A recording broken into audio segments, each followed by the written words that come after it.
चिन्ताहन्तां हन्तारो यत्पादम्बुजरेणवः स्वीयानां तान् निजाचार्यान् प्रणमामि मुहुर्मुहुः यदनुग्रहतो जन्तु सर्वदुःखादिगो भवेत् तमहं सर्वदा वन्दे श्रीमद्वल्लभनन्दनं अज्ञानतिमिरान्धस्य ज्ञानाञ्जनशलाकया चक्षुरुन्मीलितं येन तस्मै श्रीगुरवे नमः।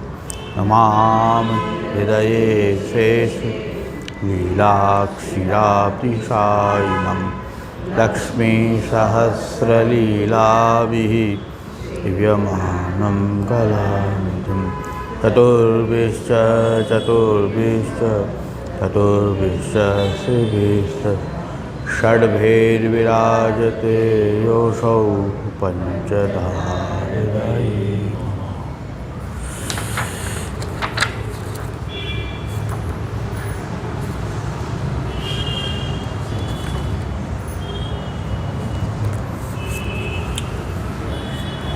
161 છે લગભગ 161 એમ ઓ હા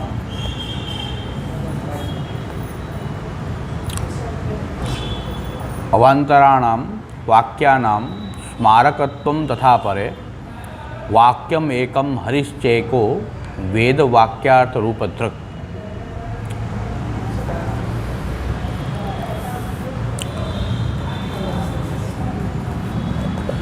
तथा महावाक्ये अवांतर वाक्यानाम अवाचकत्वम किंतु पूर्वत स्मारकत्वम एव।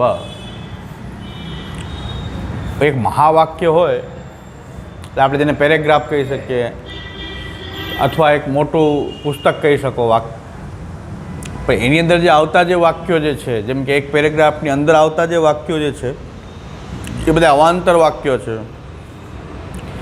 જેમ શબ્દ જે છે એ દરેક વાક્યનો જે શબ્દ જે છે એ પૂરું આવો કોઈક શબ્દનું સ્મરણ કરાવે છે, એના અર્થનું સ્મરણ કરાવે છે એનું સાદૃશ્યતાથી, એવી રીતે વાક્ય જે છે એવા સાદૃશ્ય વાક્યનું સ્મરણ કરાવે છે, એટલે શબ્દસ્થાનીય હોય છે વાક્યો જે મહાવાક્યમાં શબ્દસ્થાની બની જાય। દરેક નિત્ય છે એ વાત બરાબર છે, અને શબ્દનો અર્થથી વાક્યનો અર્થ ન થાય એ પણ આપણે જોઈ લીધું કે શબ્દના અર્થથી કંઈ વાક્યનો અર્થ પ્રકટ ન થઈ જાય, શબ્દના અર્થ જાણતા છતાં વાક્યનો અર્થ ન થાય, અને ઘણીવાર વાક્યનો અર્થ ખબર પડી જાય પણ શબ્દના અર્થ ખબર ન હોય, અમુક શબ્દાર્થ ખબર ન હોય વાક્યથી તમે અર્થ કરી શકો। એના મતલબ એ છે કે શબ્દોના અર્થથી વાક્યનો અર્થ થઈ જાય એવું નથી। એટલે હવે અંદર જે શબ્દો વપરાણા જે છે એ શબ્દોનો પછી રોલ શું, તો પછી શબ્દની જરૂર નથી તો વાક્યમાં શબ્દ વગર વાક્ય બનશે નહીં બને, પણ એના જેવા જે શબ્દો જે છે એ સાદૃશ્ય જે છે એનો જે અર્થ છે એનું સ્મરણ કરાવવા માટે એ વાક્યમાં એ શબ્દો હોય છે। હવે જ્યારે મહાવાક્યનો વિચાર કરીએ ત્યારે બધા વાક્યો એની અંદર આવતા જે વાક્યો જે છે એ શબ્દ જેવા છે, જે શબ્દોમાં આપણે નિર્ણય લીધો એ નિર્ણય વાક્યોમાં મહાવાક્યમાં વાક્યોનો થઈ જશે। એટલે હવે એની અંદરના જે વાક્યોનો અર્થ જે છે કે એવા સાદૃશ્યનો સ્મરણ કરાવવા માટે ત્યાં હોય છે। આ કારિકામાં કહેવામાં આવ્યું છે। વર્ણથી પદ, પદથી વાક્ય, વાક્યથી મહાવાક્ય એમ। બીજું એક ખૂબી એ છે કે શબ્દરૂપે બ્રહ્મ છે, પદ વર્ણરૂપે છે, વાક્યરૂપ પણ છે, અવાંતર વાક્યરૂપ પણ છે, મહાવાક્યરૂપ પણ છે।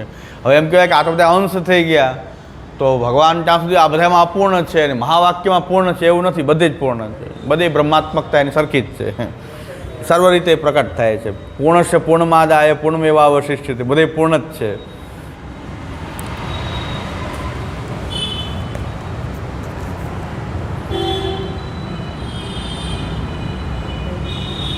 તથા અવાંતરાણામ વાક્યાનામ સ્મારકત્વમ તથા પરે, આગળ જે છે અવાંતર વાક્યનું જે સ્મારકપણું જે છે, વાક્યમ એકમ હરિશ્ચેકો વેદે વાક્યાર્થ રૂપ. અને આખું વેદ છે એક જ વાક્ય છે અને એ વાક્યનો અર્થરૂપ હરિ છે. એ સર્વ વાક્યના અર્થને ધારણ કરનારો એ હરિ છે. આખો વેદ જ એક વાક્ય છે હકીકતમાં તો. અને આ બધા જે વેદની અંદર બધું આ જે ભાગ જે છે એના અવાંતર વાક્યો છે. આખો વેદ જે છે એક વાક્ય છે. એ આખા વેદનો અર્થ શું છે? વેદેશ સર્વૈર અહમ એવ વેદ્યો. અર્થ છે હરિ. બરાબર. આખા વેદને જાણવું હોય તેનો અર્થ હરિ છે. કોઈ પણ વસ્તુનો અર્થ જાણીએ તો હરિ. આખા ભગવાનનું જ નિરૂપણ છે વેદમાં, બીજું કાંઈ નિરૂપણ છે જ નહીં. જે કાંઈ પણ નિરૂપણ વેદમાં છે એ હરિનું જ છે, ભગવાનનું જ છે, બ્રહ્મનું જ છે. તથા મહાવાક્ય અવાંતર વાક્યાનામ અવાચકત્વમ. જ્યારે મહાવાક્ય હોય ત્યારે અવાંતર વાક્યો જે છે અવાચક હોય છે. કિંતુ પૂર્વત સ્મારકત્વ એવ. એનું સ્મારકપણું જ હોય છે. ખાલી અર્થનું સાદૃશ્ય હોય એના કારણે સ્મરણ કરાવે અર્થનું, એટલા માટે અહીંયા એ શબ્દ હોય છે અથવા વાક્યો હોય છે. એવમ અવાંતર ભેદેન સર્વમ નિરૂપ્ય સંપૂર્ણ વેદ એકમ વાક્યમ. આ રીતે અવાંતર ભેદનું નિરૂપણ કરી આ સંપૂર્ણ વેદ એક વાક્ય છે અને તદર્થો એક એવ ઇતિ આહ વાક્યમ એકમ. અને એનો અર્થ પણ એક જ છે, એટલે એક વાક્ય કહેવાય છે. તાત્પર્ય વૃત્ત્યા તથા ત્વમ વારયતિ વાક્યાર્થ રૂપધ્રક ઇતિ. બીજું કોઈ તાત્પર્ય વૃત્તિથી પણ બીજો કોઈ તાત્પર્ય નીકળતું નથી. એનું વારણ કરીને તાત્પર્ય વૃત્તિ અલગ અલગ તાત્પર્ય છે, અલગ અલગ એવું નથી, એક જ છે. સર્વનો બધાય વાક્યનો અર્થને ધારણ કરનારો એક જ છે હરિ. જો આપણે બધું અલગ અલગ અલગ અલગ જે સૃષ્ટિના ભેદ, એ સૃષ્ટિના ભેદની અંદર છેલ્લે શું થાય છે? બધું છેલ્લે બ્રહ્મ છે. આ બ્રહ્મ જ્ઞાન છે, આ બ્રહ્મ વિદ્યા થઈ ગઈ. દરેકને અલગ અલગ જાણવું અને એ પાછું એને બ્રહ્મ રૂપે સમજવું. અંતે શું છે? આ બધું બ્રહ્માત્મક છે. એટલે એ બોધ જે છે એ બ્રહ્મ જ્ઞાન છે. બ્રહ્મ વિદ્યા કયો, બ્રહ્મ જ્ઞાન કયો, આપણી પહેલી દીક્ષા કયો, બ્રહ્મ સંબંધ, એ અહીંથી શરૂઆત થાય. દરેકને બ્રહ્માત્મક જાણવાની દીક્ષા, એ બ્રહ્માત્મક જાણવાની દીક્ષા જે છે એ બ્રહ્મ સંબંધ છે. બ્રહ્મ જ્ઞાન અતસ્તુ બ્રહ્મવાદે, સોળસગંધમાં આટલું જ વચન મળે છે કે અતસ્તુ બ્રહ્મવાદે ને કૃષ્ણ. એ શું બ્રહ્મવાદ? એ આખો આ શાસ્ત્રાર્થ સર્વનિર્ણય. એ બેની મિલાવો ત્યારે મહાપ્રભુજીને એક વાક્યનો અર્થ થશે અતસ્તુ બ્રહ્મવાદે ન કૃષ્ણે બુદ્ધિ વિધેયતા. સોળસગ્રંથનો આ પાછળ આ છે, આમાંથી સોળસગ્રંથ છે. સોળસગ્રંથનો બેઝ આવે નિબંધ છે. નિબંધમાંથી ડાયરેક્ટ ઉપદેશ જે છે એ સોળસગ્રંથ છે.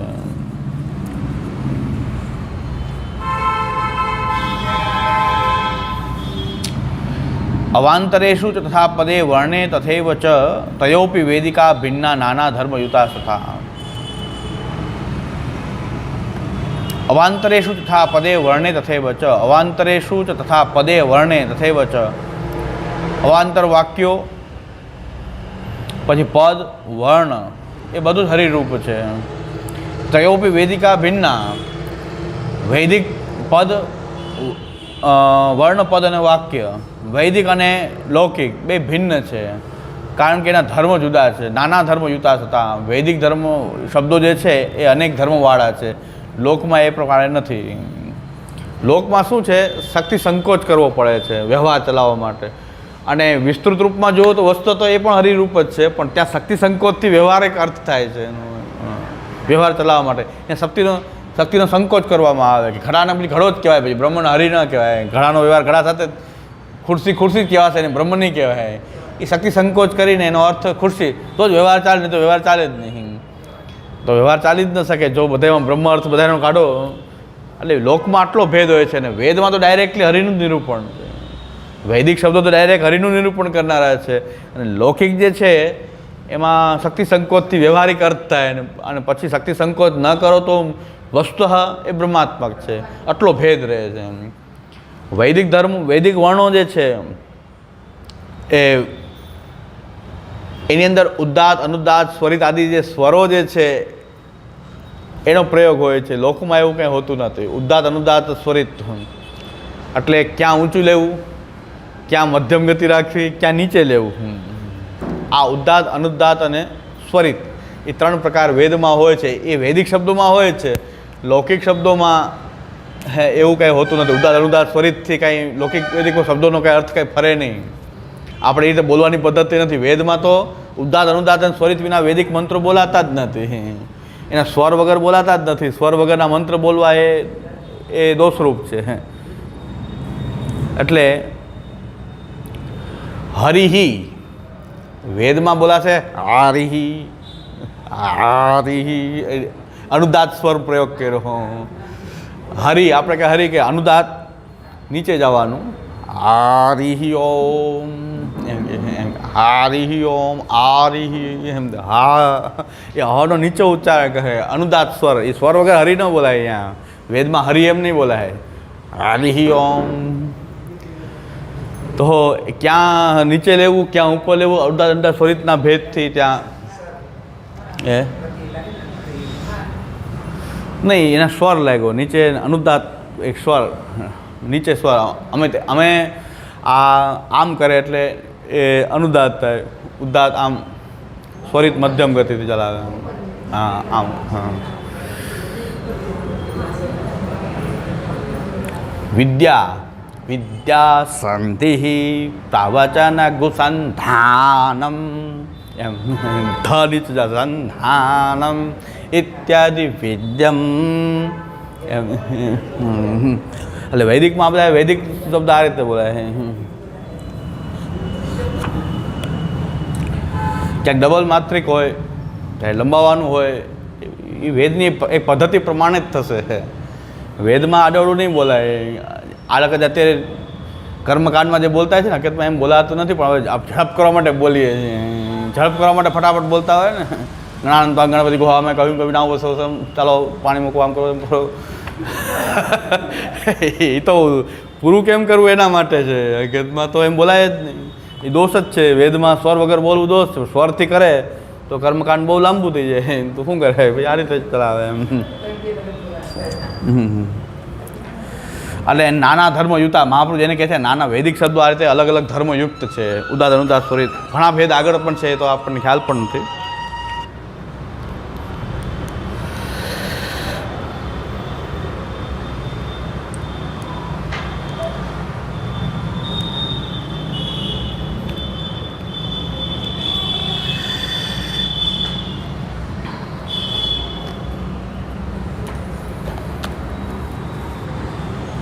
વેદ ભણવામાં કોઈને પછી એવી ટેવ પડી જાય ને એકવાર સ્વર વગર બોલવાની તો પછી બહુ પછી ક્યારે આવડે જ નહીં. સ્વર ના આવડે એને. અને સ્વરથી જે વેદ શીખે એને પછી સ્વર વગર એ સ્વરથી જ બોલાવવું જોઈએ. ભલે ન બોલે કે ન યાદ રહે પણ સ્વર વગર ન બોલવું એવો આગ્રહ રાખીએ. વેદ ભણતા હોય ત્યારે એવો આગ્રહ રાખીએ. પછી ન બોલું તો ન બોલો એને બધું સ્વર વગર ના બોલો. એક સ્વર પછી ગળામાં બેસી જ જશે આપોઆપ. હરિ ઓમ હરિ એમ નહીં બોલે હરિ ઓમ એ આપોઆપ થઈ જાય. પછી શાંતિ શાંતિ શાંતિ 3 વખત શાંતિ છે. એમાં એકમાં જે તી જે છે એ અનુદાત છે. શાંતિ શાંતિ શાંતિ હરિ ઓમ. 2 વખત શાંતિ શાંતિ બધા નીચે અનુદાત થશે. છેલ્લે શાંતિ એમ છે. તો હવે વૈદિક શબ્દોની આમ આ રીત છે. એટલે વૈદિક અલગ વસ્તુ છે, લૌકિક અલગ વસ્તુ છે. લૌકિક અને વૈદિકના શબ્દોના આ રીતે ભેદ તો છે. જ્યાં સ્વર છે અહીં સ્વરની કાંઈ આવશ્યકતા નથી. એમ એવી રીતે અલગ અલગ કેટલા ધર્મો એના છે. વૈદિક અને બે બ્રહ્મરૂપ તો પાછા એમ કહે છે કે વૈદિક તમે બ્રહ્મ માનો છો, આને બ્રહ્મ નથી માનતા. લૌકિકને એવું નથી. માં શક્તિ સંકોચ પહેલાં થાય છે. એમાં એનાથી વ્યવહાર ચાલે. વેદમાં કાંઈ એવો શક્તિ સંકોચ કરવા જરૂર નથી. ડાયરેક્ટલી એનો અર્થ હરિરૂપ જ છે.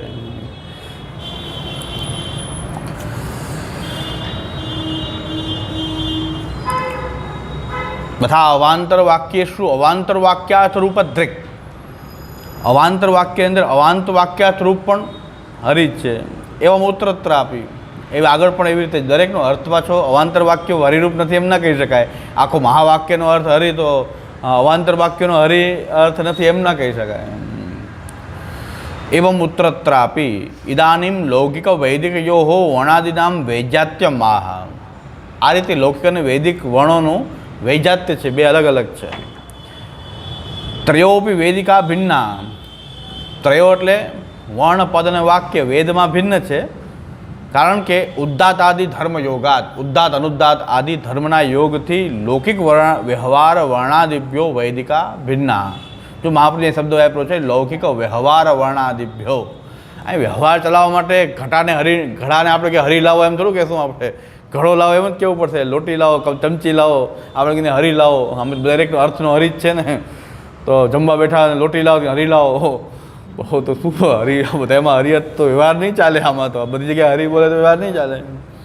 એટલે ભિન્ન એટલે છે કે વ્યવહાર લૌકિક વ્યવહાર ચલાવવા માટે ત્યાં એક અર્થ કંઈક બીજો હોય છે, પછી હરિઅર્થ લૌકિક વ્યવહાર વર્ણાદિભ્યો. વ્યવહાર શબ્દ છે તે લોક વ્યવહાર વર્ણાદિભ્યો વૈદિકા ભિન્ના. લૌકિક વ્યવહાર વર્ણાદિથી વૈદિક વર્ણો પદ વાક્ય વગેરે ભિન્ન છે.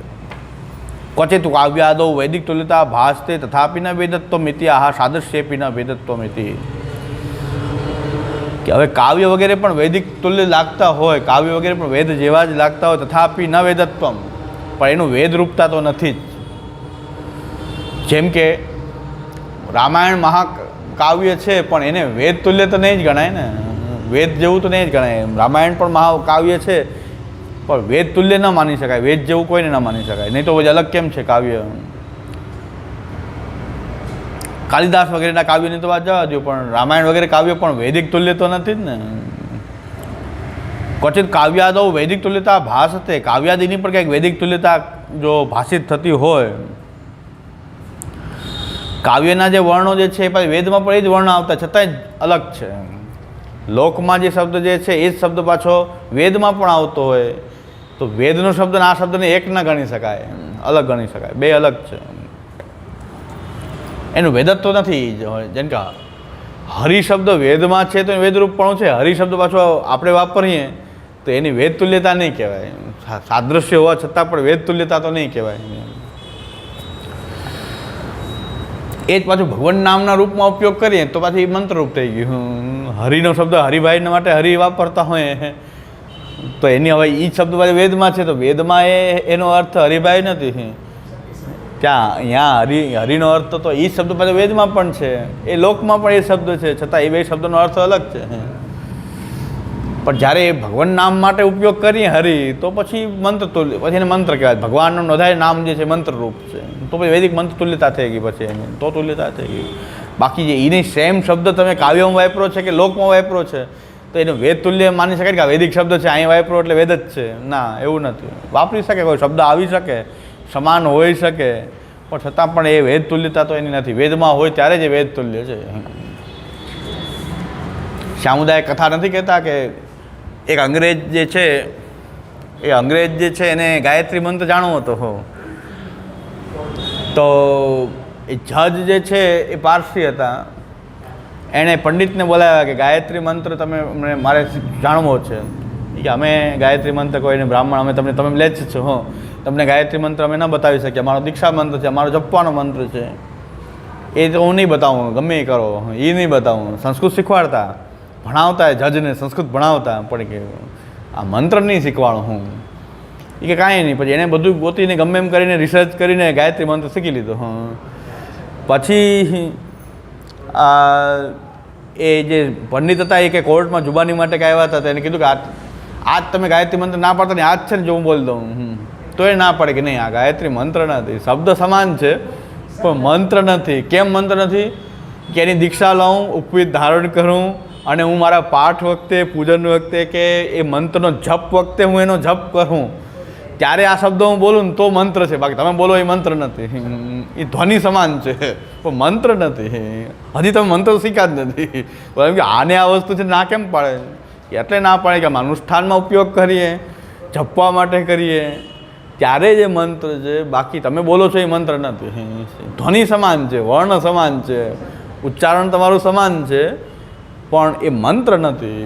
મંત્ર તો અમે જપીએ શુદ્ધિ અવસ્થામાં, દીક્ષા લઈ અને પછી અમે શુદ્ધિ અવસ્થામાં જ્યારે જપ કરીએ તો જ એ મંત્ર છે, નકર મંત્ર નથી.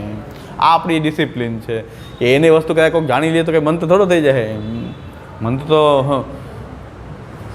મંત્ર તો આપણે જ્યારે એને એના માટે ભગવત પ્રાપ્તિ માટે આપણા મંત્રનો જપ કરીએ ત્યારે એની મંત્ર રૂપતા છે. બાકી તો પુસ્તકમાં ગમે લખેલું હોય તો એ મંત્ર નથી.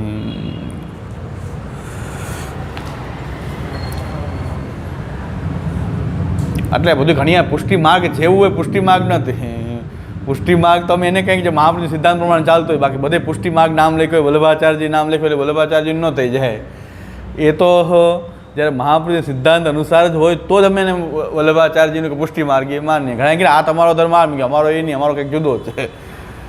કારણ કે હવેલી છે એ તમારો ધર્મ ને હું ના પાડું, કારણ કે એ નથી, અમારો કંઈક બીજો છે, અમારો ધર્મ જુદો છે. વલ્લભાચાર્યજી સમાન છે પણ ધર્મ અમારો જુદો છે, આ બધું અલગ છે. એવું હોય મેં એવું હોય. જૈનોમાં ન હોય સ્થાનકવાસી દેરાવાસી, એક દેરાવાસી હોય જૈન, એક સ્થાનકવાસી ઘરમાં જ રહે. એ મહાવીરના ઉપદેશનું પાલન કરે, મહાવીરની મૂર્તિને ન પૂજે. દેરાવાસી જે છે એ મહાવીરની મૂર્તિને પૂજે અને સ્થાનકવાસી કે અમે ઉપદેશને માની, મહાવીરના ઉપદેશનું ઘરે પાલન કરવું, એ સ્થાનકવાસી નિયમ છે. અમે સ્થાનકવાસી છીએ. હોય તો ખરું, બધામાં ફાટા હોય, કેમ ન હોય.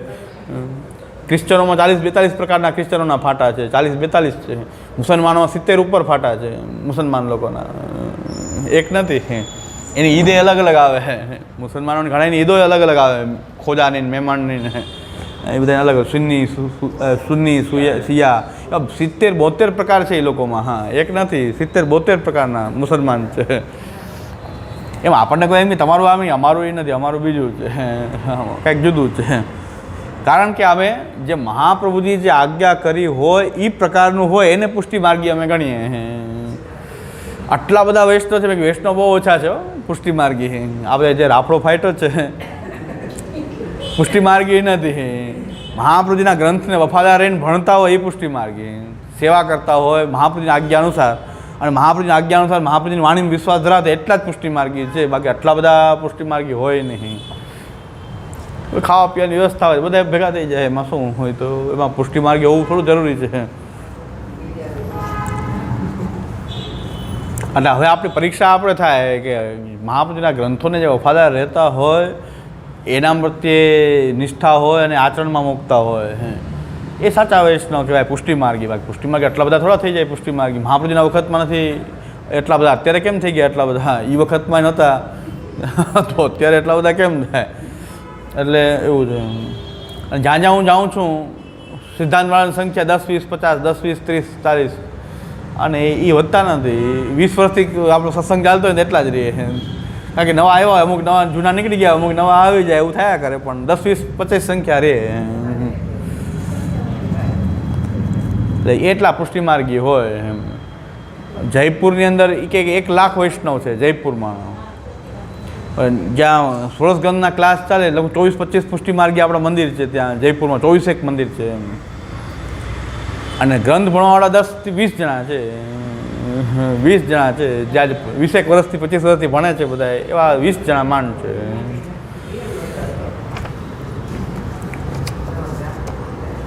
અને ઇન્દોરમાં તો આખા ગામમાં એક જ માજી વર્ષો સુધી પોતાના ઘરની બહાર જ ન નીકળ્યા, ઠાકોરજીના ઘરમાં સેવા કરી. એક જ આખા, એનો પરિવારે નહીં. મને જાણવા મળ્યું કે એક જ સિદ્ધાંતમાં આખી જિંદગી રહે, મને લગભગ પહોંચી ગયા આજીવન, બધાથી અલગ, એકલા. અને ઘરના લોકો પણ બધા હવેલી મંદિર જવાવાળા. વૈષ્ણવ તો ખૂબ છે, મેં કીધું એક જ આખામાં એક જ વૈષ્ણવ કે જેને મહાપ્રભુના ગ્રંથ અને પોતાના ઠાકોરની સેવા, એના સિવાય બીજું કાંઈ પણ કંઈ ખબર નથી. કે અમારા ગુરુદેવે એમ આજ્ઞા કરી કે આમ કરવું એટલે એટલું કરવું. તમારા પરિવારને જાઓ હોય તો જાઓ. તો એવા નિષ્ઠાથી રહેનાર તો એક વૈષ્ણવ આખા ઇન્દોર મોટા સિટીમાં, ને કેટલા હજારો વૈષ્ણવ છે ત્યાં. પણ પુષ્ટિ માર્ગ, હવે આમ પુષ્ટિ માર્ગી કોણ? એટલે અમારો માર્ગ આવો છે કે પુષ્ટિ માર્ગી પાસે બહુ જૂજ જ હોય, કોક જ નીકળે ક્યાંક. ને આમાં આપણે જે સિદ્ધાંતમાં છે ને એમાં ઘણા શંકાસ્પદ કેસ છે, એ પૂરા વિશ્વાસપાત્ર નથી. એમાં શંકાસ્પદ કેસ તો ઘણા છે. એનું રુઝાન કઈ બાજુ છે કંઈ ખબર ન પડે. એટલે એવા તો શંકાસ્પદ ઘણા કેસ છે. એટલે એમાંય આપણે ન કહી શકીએ કે આ સિદ્ધાંત ભણવા એ બધા સાચા છે, એવું નથી. એમાંય પાછું શંકાસ્પદ કે નિષ્ઠા સાચી કોને અંદર છે એ તો દરેકને પોતાની જ ખબર પડે, કે આપણને આપણી ખબર પડે, બીજાની. પણ આમાં બહુ વિશ્વાસ ન કરી શકાય કે આ બધા જ એકદમ સિદ્ધાંતવાદી હશે કે બહુ મહાપ્રભુજીના માર્ગમાં આવી ગયા હશે, એવી અપેક્ષા ન રાખી શકાય. કારણ કે એમાં શંકાસ્પદ કેસ તો ઘણા નીકળે ને આપણે તો અનુભવ કરીએ જ છીએ. એવા શંકાસ્પદ કેસ જે છે એનો અનુભવ તો આપણે નિરંતર થતો જ રહે છે.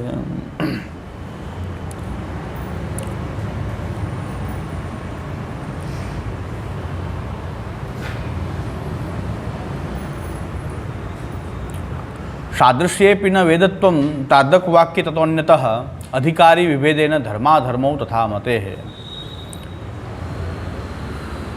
સાદૃશ્યેપી ન વેદત્વમ, સાદૃશ્ય હોય, સરખાપણું હોય, છતાં વેદત્વ નથી. તાદક વાક્ય તત્વન્યતઃ, બીજી જગ્યાએ ક્યાંય પણ આવું વાક્ય હોય એનું વેદરૂપપણું નથી. અધિકારી વિભેદેન ધર્માધર્મો તથા મતે. અને અધિકારીના ભેદથી ધર્મ અને અધર્મ જે છે એ ત્યારે એ પ્રકારે નક્કી થતો હોય છે. અધર્મ જેમ કે શુદ્ર જો ધર્માધર્મો તથા મતે એટલે અધિકારી વિભેદથી નક્કી થાય. પાછું એ પણ છે વેદ એને હોય, શુદ્ર પાઠ કરે એ અધર્મ થઈ જાય, ધર્મ ન થાય. બ્રાહ્મણ પાઠ કરે તો ધર્મ થાય, શુદ્ર પાઠ કરે તો ધર્મ થાય. તો એ પણ એમાં ધર્માધર્મનો નિર્ણય પણ એવી રીતે છે, અધિકારી વિભેદથી જ છે. વેદ બુદ્ધિ કરી અને અધિકારી જો વેદનો પાઠ કરે તો વેદનું ફલ પ્રાપ્ત થાય. અધિકારી હોય તો વેદનું ફલ પ્રાપ્ત થાય. બાકી એને કોઈ શુદ્ર સારો વેદનો પાઠ કરતો હોય. વર્ષો પહેલાં જુનાગઢની અંદર સારા વેદ પાઠ કરવાવાળા જે વ્યક્તિઓ જે છે એને બોલાવવામાં આવ્યા હતા, એવું મને યાદ છે. પણ એ તરત જ મિટિંગ બંધ કરી દેવી પડી, કારણ કે એમાં સારામાં સારા વેદ પાઠ કરવાવાળા હરિજન હતા. પછી મિટિંગ થતાં જ પછી હા હા કરીને ચાલો બધે બ્રાહ્મણ, આમાં લોકોને એમાંથી બ્રાહ્મણ જ આવશે, પણ વેદ સારો જાણવાવાળા તો આ સમયમાં તો બધું સારા વેદ જાણતા હતા, પીએચડી હતા. પછી સન્માનનું વિદ્વાન છે એટલે સન્માન કરીને વાત પૂરી કરી દે. આપણે આખા વેદનું નિર્ણય કરવા એ, કારણ કે આની મોઢે કેમ પાઠ કરવા, આપણો ધર્મ ના પાડે, અધર્મ થશે. તો વેદ પાઠ કેમ કરવો વગેરે એક કોન્ફરન્સ મિટિંગ જેવું રાખ્યું હતું કે વેદ પાઠ કેમ થાય, કેવી રીતે એના વિશે જે જાણકાર હોય બધા ભેગા થાય. પણ એમાં કોઈ આમંત્રણ આવી દીધું હશે તો જાણકારે હતા, ન જાણકારે એમ ન કહી શકે જાણકાર નથી. પણ પછી એ ચલાવી ન શકાય એવી રીતે. જેને બોલાવી એને ધર્મસંકટ થઈ કે હવે શું કરવું. આ મોટો કોઈ વિદ્વાન છે, કોલેજના પ્રિન્સિપાલ હતા, તો એને આપણે અપમાન કરે, હવે આવી ગયા તો કંઈ એમ કે તો કેમ આવ્યા હતા. એટલે પછી બહુ ચલાવ્યું જ નહીં, એ મિટિંગ જ ચાલી નહીં બહુ, કારણ કે જાણકાર હશે કદાચ, એ વેદ પાઠનો જાણકાર હશે. એટલે એ છે કે ભાઈ આમાં તો વેદમાં તો બધો અધિકારી હોય અને વેદ બુદ્ધિથી જો એનો પાઠ કરે તો એનું વેદત્વ રહે, બાકી તો વેદત્વ નહીં રહે. પાછું સાદૃશ્ય જ રહેશે, ખાલી એ વાક્યની સમાનતા રહેશે, પણ એ પાછું વેદ નહીં કહેવાય એમ. આપણે ઘણા આવું બોલીએ ને તો અત્યારે કોઈ કેસ ઠોકી દે આપણી ઉપર, પણ એવું નથી. કોઈક અત્યારે કહે કે તમે આમ કેમ કહી શકાય. ભાઈ એમાં શૂદ્રને કોઈ હીન ગણવાની વાત નથી. જે જેનું કાર્ય છે એવો ધર્મનો નિર્ણય, પણ જે જેનું કાર્ય છે એનો એક વિભાગ છે કે દરેકે પોતાના કાર્યને સંભાળવું. સ્વકર્મણા તમભ્યર્ચ સિદ્ધિમ વિંદતિ માનવ. તમે તમારા કર્મમાં નિષ્ઠ રહીને કરો. બ્રાહ્મણોને પણ ના પાડી છે ને શૂદ્રનું કામ કરવાની, એના કાર્યમાં તંચુપાત કરવાની તમને ના પાડી છે, બ્રાહ્મણને ના પાડી છે કે તમારે આ કામ નહીં કરવું, ચાકરીનું કામ તમારે નહીં કરવું જોઈએ, તમારે પશુ નહીં વેચવા જોઈએ, તમારે રાંધેલું અન્ન ન વેચવું જોઈએ, દૂધ ન વેચવું જોઈએ, પશુ ન વેચવા જોઈએ. બ્રાહ્મણથી કાંઈ ન થાય. દૂધ વેચે એટલે એ પતિત થઈ જાય, શુદ્ર થઈ જાય. બ્રાહ્મણને દૂધનો ધંધો ન કરાય. બ્રાહ્મણને રાંધેલું અન્ન ન વેચાય બ્રાહ્મણથી. તો હવે આ બધું શું છે, બ્રાહ્મણને રિસ્ટ્રિક્શન છે. લોકો કે શૂદ્રને રિસ્ટ્રિક્શન છે, શૂદ્રને તો એક જ રિસ્ટ્રિક્શન છે, વેદ પાઠ ના કરવો. પણ બ્રાહ્મણને તો કેટલા રિસ્ટ્રિક્શન છે કે આ નહીં કરવું, આ નહીં કરવું, આ નહીં કરવું. એટલે લોકોને એમ થાય, પણ લોકોને વ્યવસ્થિત સમજાયું નથી આ કે શૂદ્રને ખાલી વેદ પાઠનો મનાઈ કરી છે, બાકી બ્રાહ્મણોને તો કેટલા બધું ના પાડવામાં આવે છે. આમે નહીં કરવું, આ નહીં કરવું, તે નહીં કરવું. બ્રાહ્મણે આપત્તિ વગેરેને કોઈ મ્લેચ્છ પહેરવેશ પણ ન પહેરવો બ્રાહ્મણે ક્યારેય. આપત્તિ હોય તો જ પહેરવું, બાકી મ્લેચ્છ પહેરવેશ પણ ન પહેરી શકે બ્રાહ્મણ. નીચેથી ધારણ કરવાનું, ઉપરથી પહેરવાનું વસ્ત્ર બ્રાહ્મણ ન પહેરી શકે ક્યારેય. પેન્ટ શર્ટ ન પહેરાય બ્રાહ્મણથી. તો બ્રાહ્મણને એટલા બધા રિસ્ટ્રિક્શન ભોગવવાના, તમને તો એટલા બધા રિસ્ટ્રિક્શન છે નહીં. તમે એમ કહો છો કે શૂદ્રને આમ કહી દીધું, તેમ કહી દીધું, પણ શૂદ્રને કાંઈ કીધું નથી. બ્રાહ્મણોએ તો પેલા શાસ્ત્રમાં પોતાને પહેલાં રિસ્ટ્રિક્ટ કર્યા છે કે બ્રાહ્મણ તરીકે રહેવું હોય તો એને આ રીતે રહેવું જોઈએ.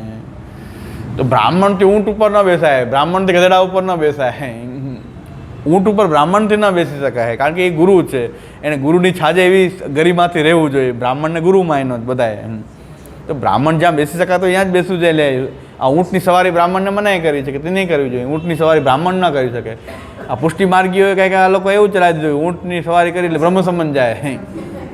ભાઈ બ્રાહ્મણો માટે મનાઈ હતી કે ભાઈ બ્રાહ્મણે આમ ના કરવું જોઈએ, હે ખરાબ સવારી એ બ્રાહ્મણ ના કરાય, એને એની મર્યાદામાં રહેવું જોઈએ બ્રાહ્મણ. હા, બ્રાહ્મણ તો અનેક રિસ્ટ્રિક્શન બતાવ્યા છે. હે હા હા, આર્ય સમાજીઓ ગાયત્રી પરિવાર એ વર્ણ વ્યવસ્થા નથી માનતા. બધા જનોઈ પહેરી લે બ્રાહ્મણ, દરેક મંત્ર ઉચ્ચારણ કરી દે.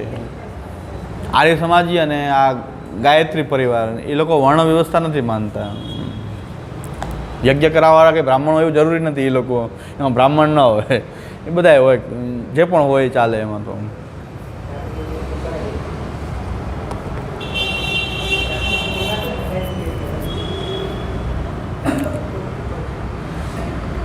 લોકવેદ અધિકરણ તુ કલ્પિતમેવ.